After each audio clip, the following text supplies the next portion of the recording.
Hello guys, welcome back to another video. Today we're going to be talking about one of the most infamous true crime cases of all time, and that is the case of Robert Fisher, one of America's most wanted fugitives. After allegedly murdering his family in 2001, Robert Fisher went on the run, and he's been missing ever since.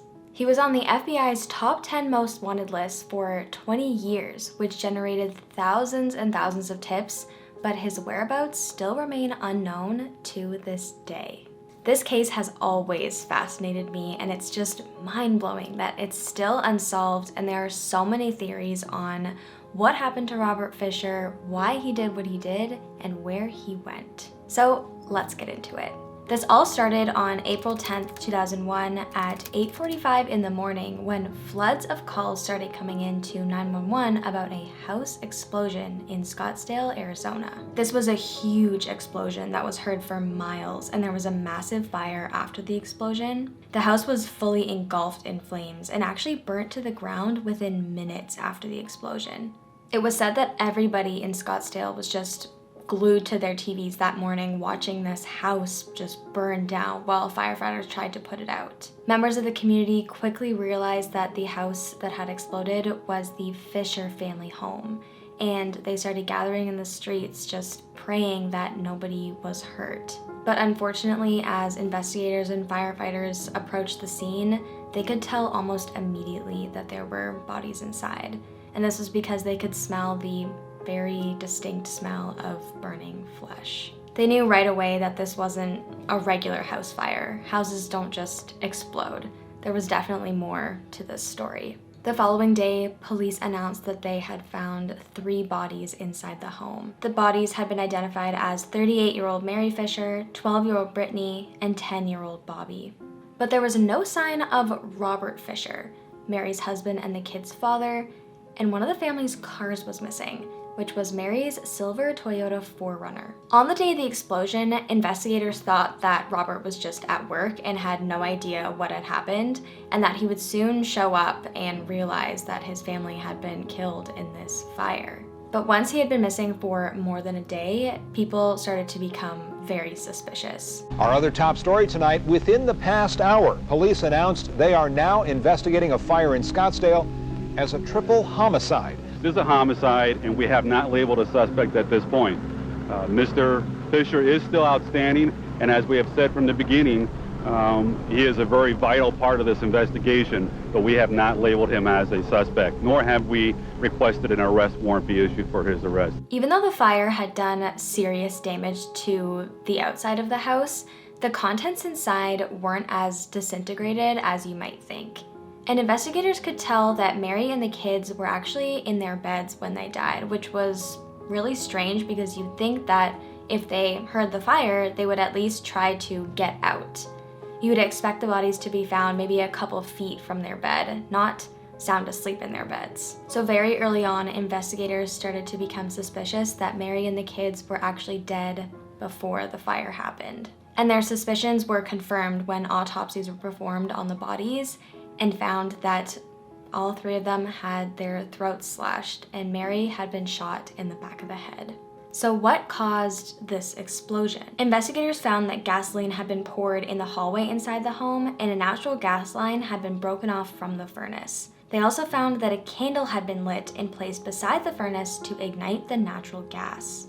So it was obvious that somebody very deliberately caused this house to explode.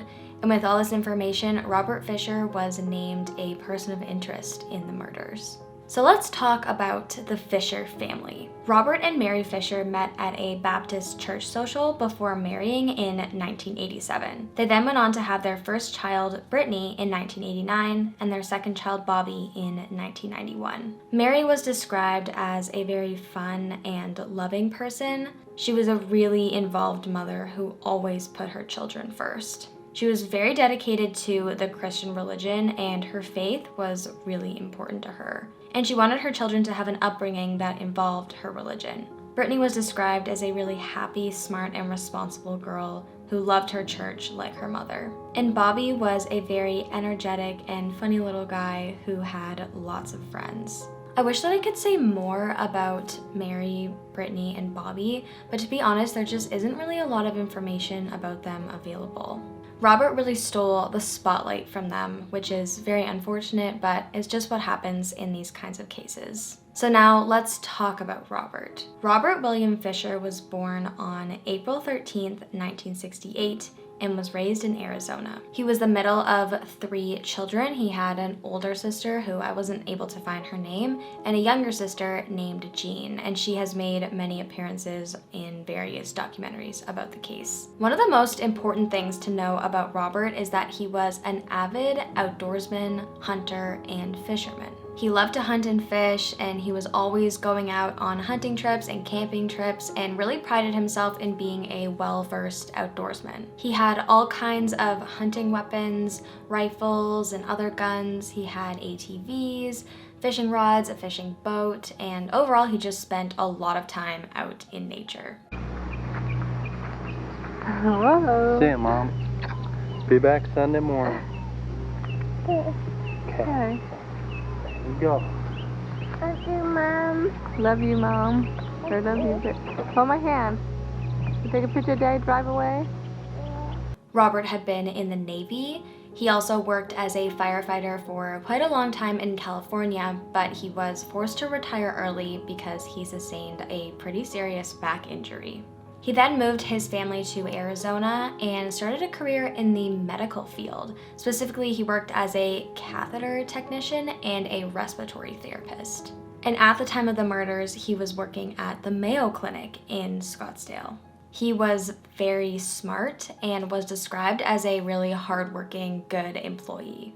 He was really good with money, and he was really good at managing the family's finances. He had all kinds of investment accounts, retirement savings, and education savings for his kids. He was also pretty religious, like his wife Mary, and he spent a lot of time at their church, and overall he just seemed like a really good Christian family man. But those who were closer to the family knew that things were not as they appeared. Behind closed doors, Robert was a very controlling husband and father. He was described by many as just very difficult to get along with, and he and Mary fought constantly. Their marriage seemed good in public, but it was actually very, very toxic. He was also really hard on his kids and just controlled everything that went on in that house. He wouldn't let Mary decorate. Everything she wanted to put up had to be approved by him. It was fine for him to put up a deer head that he had shot, but he would not allow anything that Mary wanted to put up or paintings that the kids had done or anything like that. A lot of home movies were released in this case, and knowing what we know now and considering what happened to this family, I just find them really, really eerie. There are some where you can just tell he wasn't a very nice person to be around. All of them were filmed by Mary and centered around the kids, but in some of them you can see he doesn't act very nicely towards her. What you taking pictures of? Turn that thing off.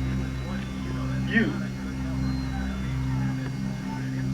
This is to show our boy is 2 months old. So what? Leave him alone. That's his first Thanksgiving. Big deal, he says. Let's get on with the food. Will it work with the window like this? Hey, Bobby. There's even one where he points like a fake gun at her or something, and it's very sinister watching it now. Another thing that investigators discovered through interviewing with Robert's friends or acquaintances of the family was that Robert said that he really liked hunting, but he just kind of got weird with it. It was said that he didn't like it for the sport of it, like not as a sportsman. He just enjoyed the killing aspect, which if you know anything about hunting, that's so not what it's supposed to be about. A bunch of people who went hunting said that they would go with him once and then never again because he just did things that freaked people out. Apparently he would like mutilate animals and just smear blood all over himself. There was one time where he offered to show a neighbor pictures that he had taken from a hunting trip, and when he showed him the pictures, they were all just like bloody animal parts, and it like really freaked the neighbor out. Just a bunch of people had weird stories like that. Another thing that investigators found out was that Robert had an affair in the past, at least one that is confirmed, but there could have been more.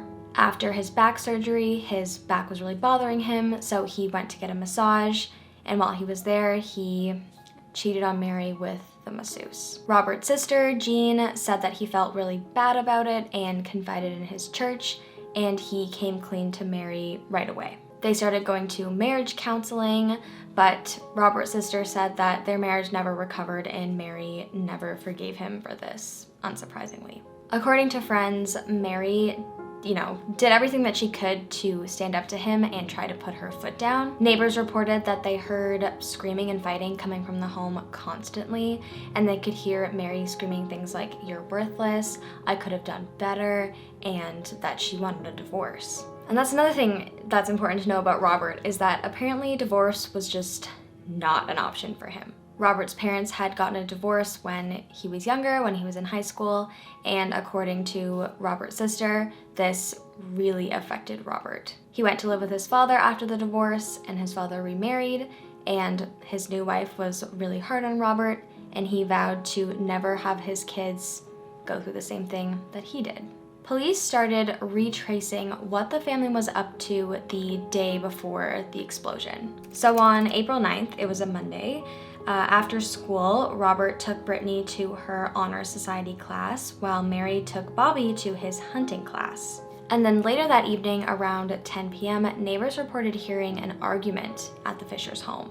Then at 10:40 p.m., Robert is seen pulling $280 out of the closest ATM.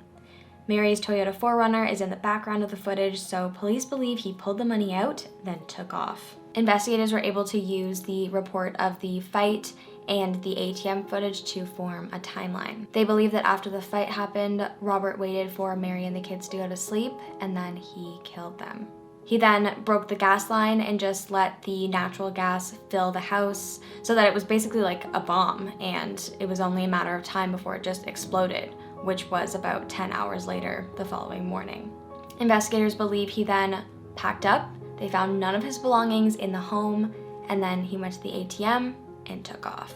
And that ATM footage was the last confirmed sighting of Robert Fisher. Based on all that evidence, Robert was named an official suspect in the murders a few days after the explosion. Police believe he very well could have thought that the explosion would just disintegrate the home, and they would have just assumed that he was in there too, which was obviously not the case. And it's believed that he only took out $280 from the ATM because that was the maximum amount he could take out within a 24-hour period. He never came back to try to liquidate any of his assets after that last withdrawal, and he had, as we said before, he had lots of money saved up, so he just left all that behind. And investigators didn't find any secret savings accounts that he had or any evidence that he was stockpiling funds prior to the murders. In fact, there was almost no evidence of premeditation. Like on the day of the murders, Robert actually changed the oil in his truck. Like his truck, not Mary's truck, which he took off in. But because it was pretty well executed, police believe that he had thought of it before and was planning it, but that he didn't know that that day he was gonna do it. As for why he did this, the motive is pretty heavily debated, but the most widely believed theory is that the fight that they had that night was the last straw. Maybe Mary said, "That's it, like, I'm leaving you." He was not going to tolerate a divorce. He was way too possessive and controlling to let his family go. Police think he couldn't stand the thought of his kids being raised by another man if Mary remarried, and he thought it was just better to start over. Something had to have happened that night because the murderers were very angry. Like all three of them had their throats cut so deep that they were almost decapitated, which I don't know how you can do that to your own children. And then Mary also had the shot to the back of her head, which police refer to this as like the fuck you shot, like you're not going anywhere. Hundreds came to leave flowers and teddy bears outside the family's home, heartbroken over what had happened. Their funeral was unsurprisingly very sad. Many members of their family and church gave speeches talking about what happy children Brittany and Bobby were and what a kind-hearted person Mary was. Everybody at the funeral was really anxious that Robert had seemingly vanished, leaving friends and family without any answers. The community was just stunned at the allegations, and they were just really hoping that there was some other explanation for what had happened and where Robert went. Their pastor at their church spoke out pretty early on in the investigation, saying that there was no indication that there was anything wrong in the family and that Robert was a pillar member of their church, which that just goes to show that you never know what's going on behind closed doors. Mary's father gave an emotional plea on the news, asking Robert to just please come home. Robert, my son-in-law, who I love deeply, was with her. Nobody's ever reported that. He was here with her. And can I right now just say this? Robert, we love you. Wherever you are, Robert, please, we love you. Just come home, please, Robert. And I don't know what's going on. We don't know anything for sure, but we'd like to hear from you. Please, Robert. And he continued to speak pretty highly of Robert even after all of this evidence came out. You want to know about my Robert? He was the greatest dad. He was the greatest husband. I miss him. I miss him terribly. I miss him almost as much as I miss my daughter, because they were one. Robert was what I call the good old-fashioned dad. There was structure. He never beat his kid. He never touched his kids in that way. I can only tell you that Robert loved his kids, he loved his Mary, and he loved us. I'm sure he was just grieving and was probably in some pretty serious denial. Robert Fisher had a roughly 10-hour head start on the police, and at first the police had no idea where he went. Like, he really could have been anywhere. They interviewed everybody who had known Robert Fisher or was acquainted with him, and nobody had any idea where he went. He took the family's dog, Blue, with him, which was, investigators found that pretty weird, but Robert's sister said that he actually loved the dog more than his family. Police did their best very quickly to get his description and the car's description out to the public, which actually led to quite a few credible tips. There were a number of sightings of the Forerunner, or men who matched Robert's description, up in East Arizona in a town called Payson, which is a pretty remote and heavily forested area. Some reports came in of him being seen in Young, near Payson, Arizona. One came in from Rye, which is a very small town up in that area. There was a bartender at a diner up in Rye who reported a tip that a man and a woman had come into the diner, and as soon as they entered, the woman went into the restroom, and the man took a seat far away from everyone else and turned away from the rest of the diner. He apparently sat with his face hidden the entire time, and then when the woman came out of the bathroom, it seemed like the couple was arguing. Then what's really weird is the following night, another tip came in about a man who heard his doorbell ringing, and he answered it, and it was a woman, and she was very upset.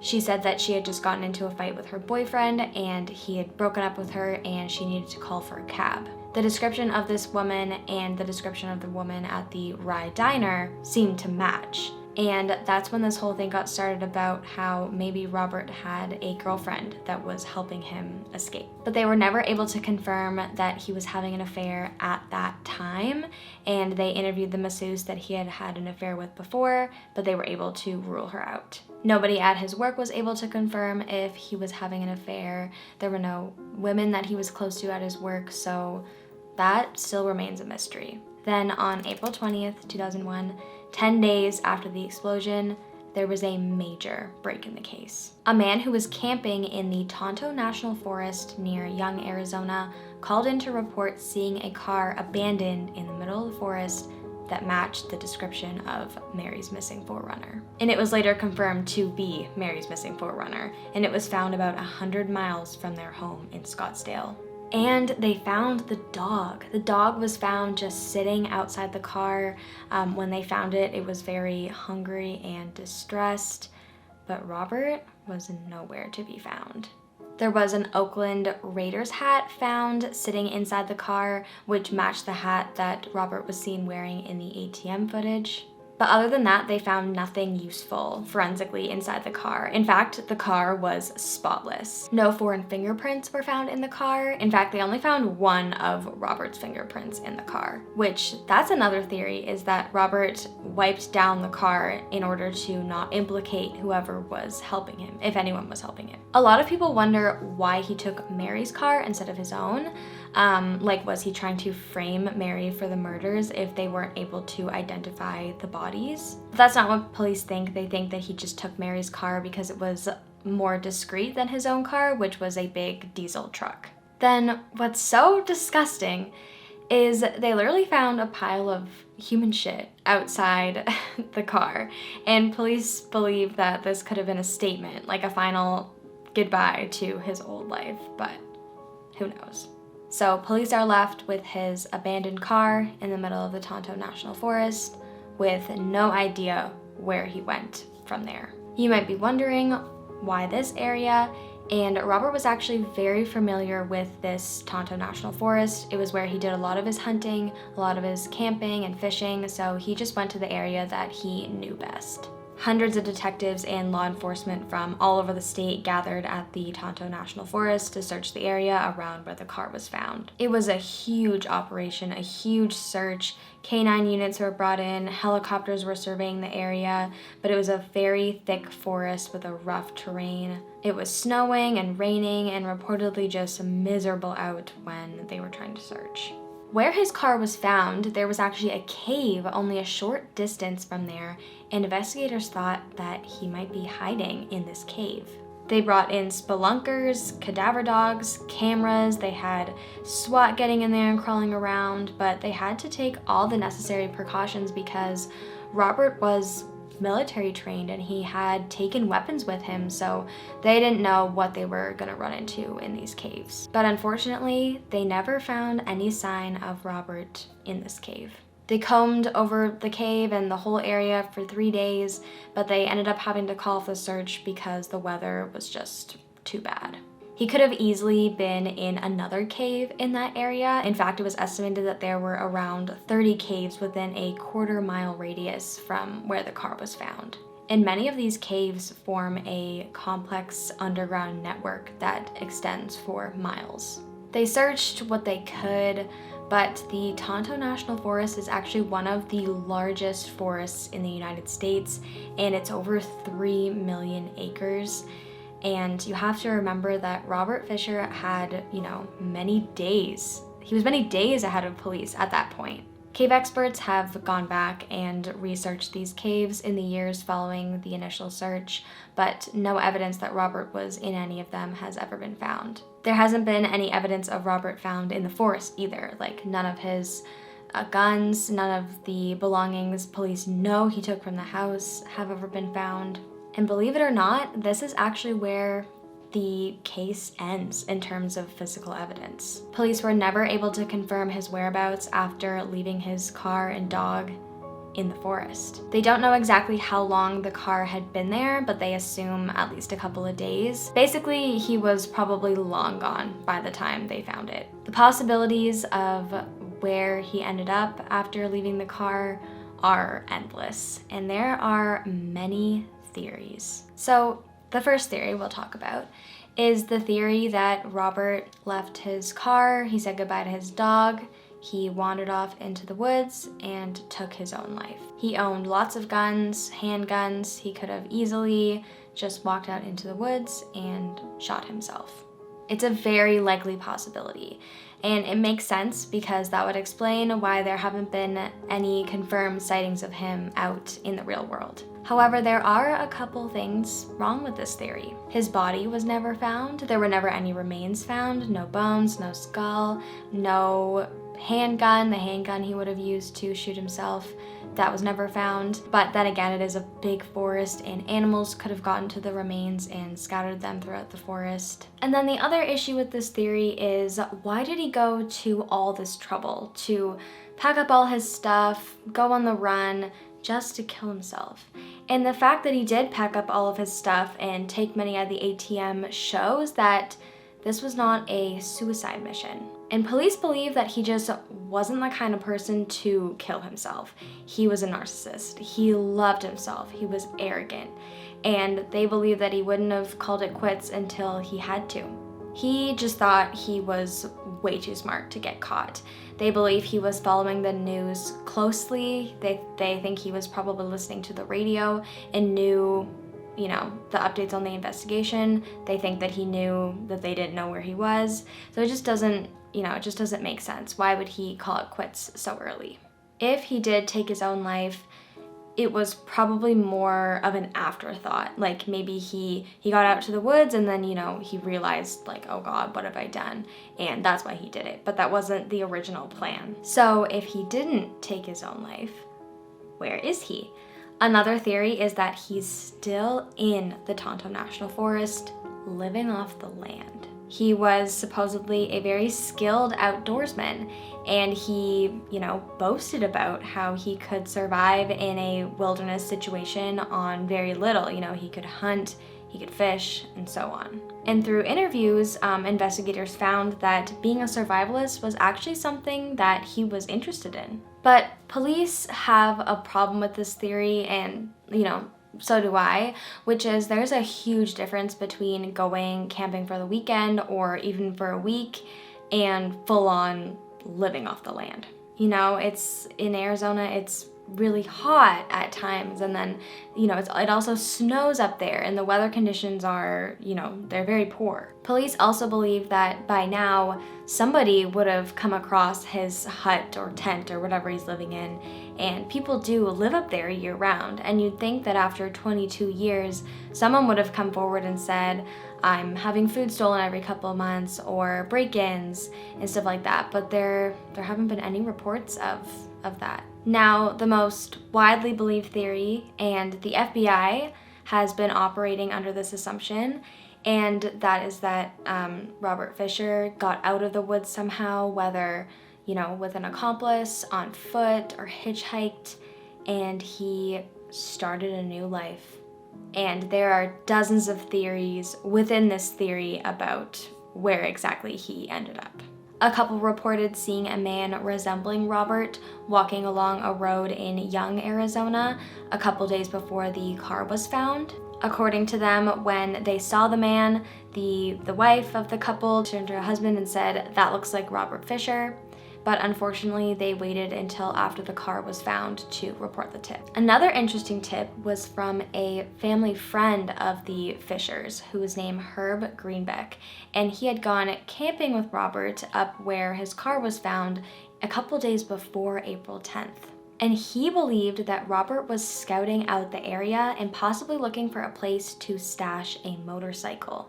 Which, this is a very interesting theory, because something that really stumped police was if Robert left his dog and he left on foot, how could he stop the dog from following him? The dog wasn't tied up, but then again, it could have just been really well trained. If you tell a dog to stay, you know, it might stay.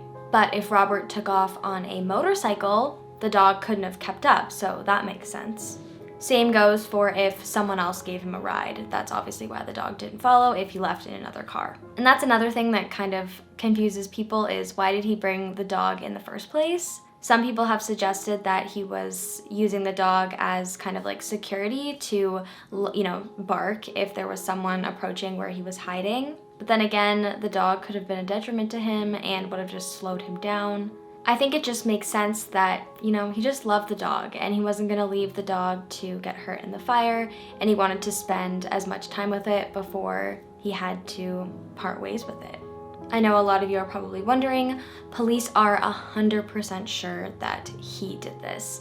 I mean, why else would he be hiding? And there was no evidence to suggest that there was anyone else involved or that anyone else could have murdered Mary, Bobby, and Brittany. On July 19th, 2001, a statewide arrest warrant was issued charging Fisher with 3 counts of first-degree murder and 1 count of arson. Subsequently, he was declared a fugitive, and a federal arrest warrant was issued charging him with unlawful flight to avoid prosecution.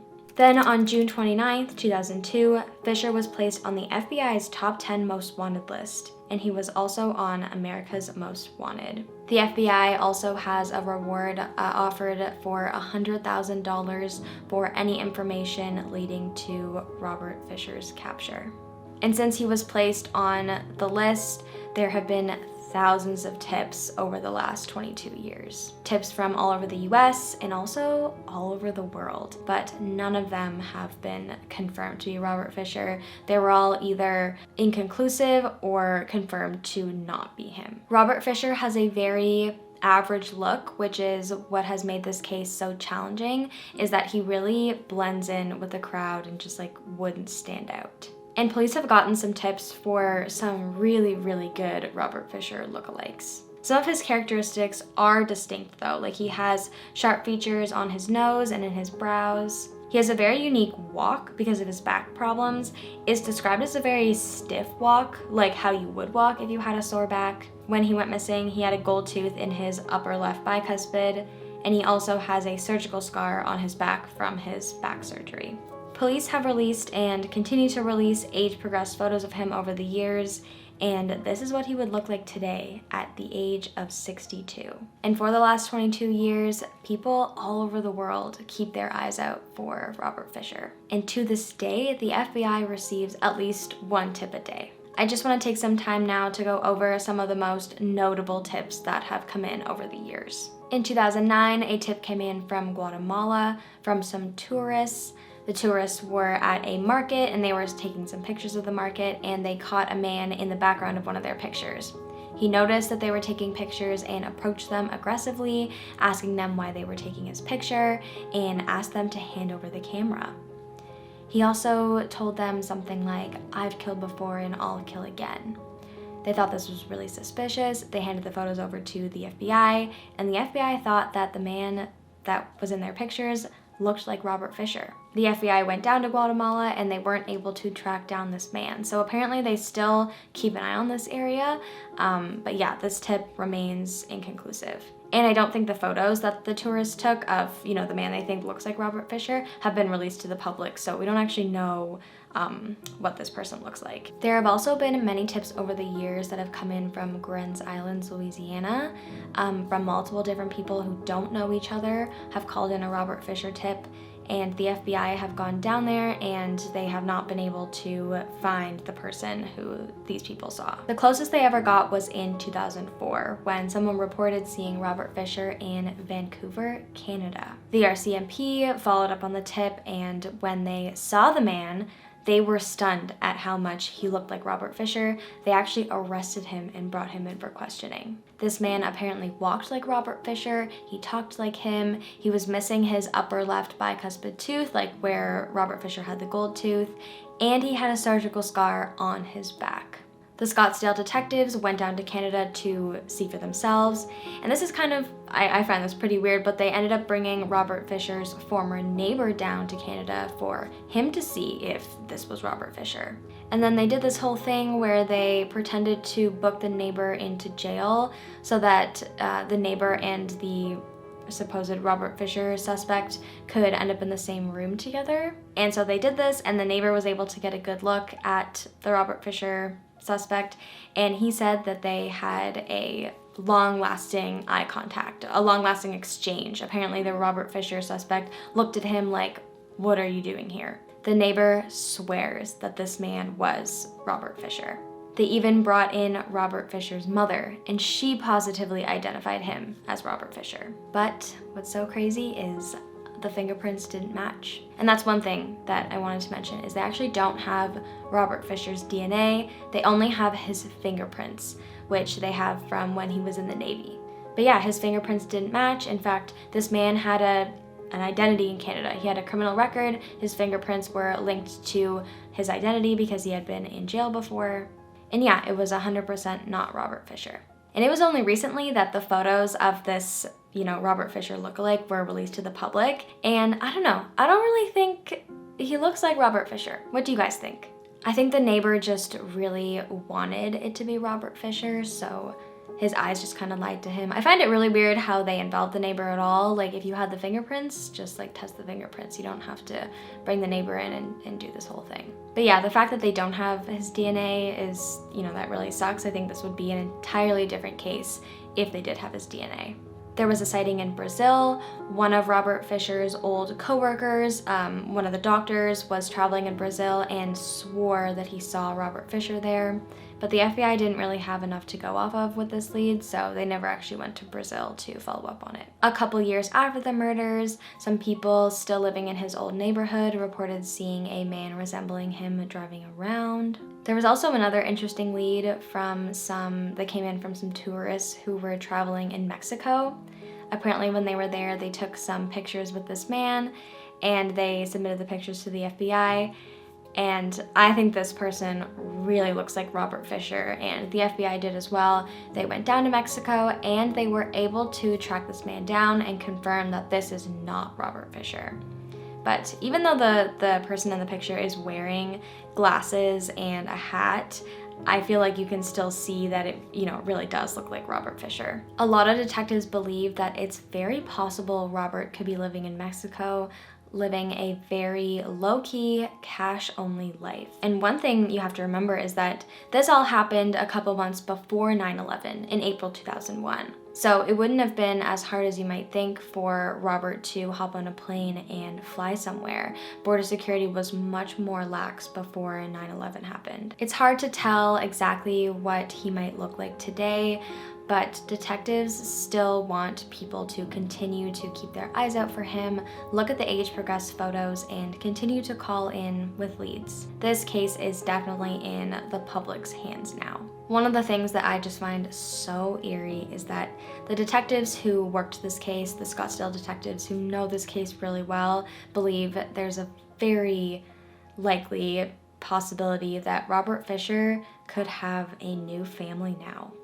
He was a good-looking man, he was educated, and they think it's very likely that he could have taken up with another woman and possibly even had more kids. I can't even imagine this. Like, if your husband looks like this, you need to run. He could be laying really low in a small town, or he could be in a densely populated town just blending in with the crowd. Even though his appearance might be different and that's hard to know exactly what he would look like, the things he likes to do won't change. He likes to hunt, he likes to fish, and he's a very, very controlling partner. It can be really hard for people to see their loved ones or friends as a fugitive who's wanted for such a horrible crime. And if he is still out there, you know, that's probably why he hasn't been identified yet. Robert Fisher needs to answer for his crimes.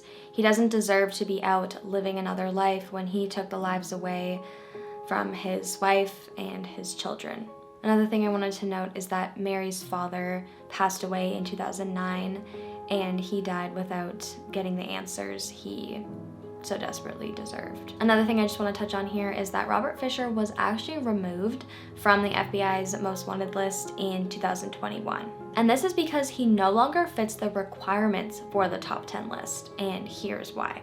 One of the requirements for the list is that the case is in need of publicity, and the FBI felt that the Robert Fisher case had gotten so much publicity over the years that it actually didn't need to be on the top 10 list anymore. However, he is still definitely one of their most wanted fugitives. I find it really, really crazy that it's been 22 years with no evidence of where he ended up. But we have to remember that something like this happening today, you know, wouldn't really be possible. No way he'd be able to get away and start a new life post 9/11 and flying, and with the technology we have today, like Ring doorbell cameras, I think the first 10 days of this investigation would look very different today. Anyway, guys, I hope you enjoyed this video. Please let me know what you think in the comment section below.